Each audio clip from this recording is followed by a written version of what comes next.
all your life.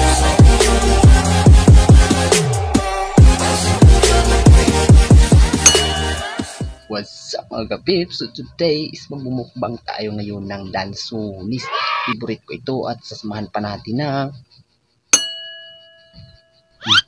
rambutan. Hindi natin papatagalin. Masarap to eh. Kain na tayo. Let's go!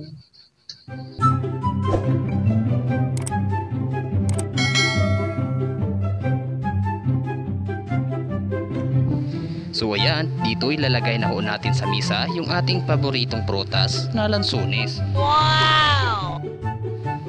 So ayan na nga, kasama ko na dito yung aking clone.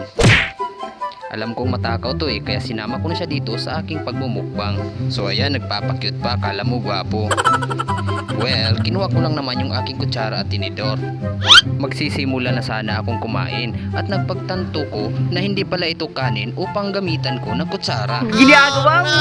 So dito nagsisimula na kami kumain at binalatan ko na itong lansones. So makikita ho natin yung aking clone ay matakaw talaga yan. Patingin-tingin pa, takot maubusan. Ang sarap talaga ng lansones, grabe.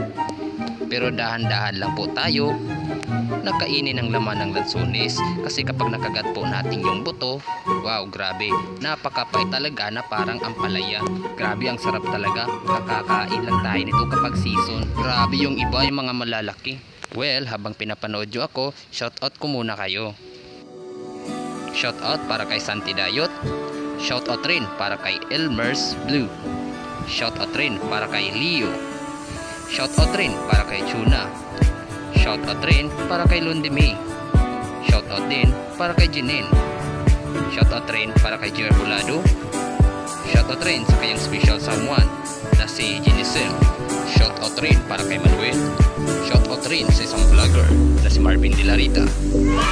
Kaya kung gusto mong i-shoutout kita sa susunod ko na vlog, mag-comment ka lang dito sa aking susunod na video.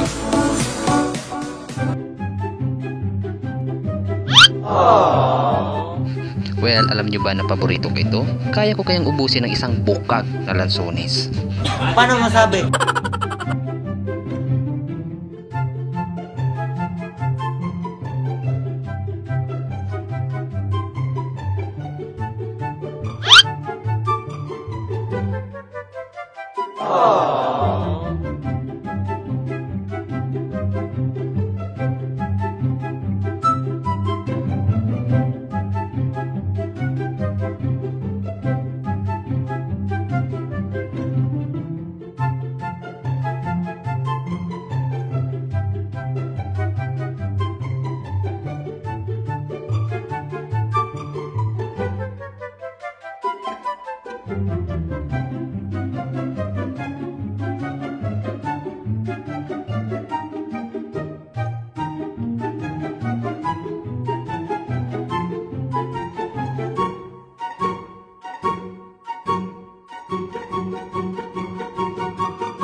Closed doors, I'm a fool for your love.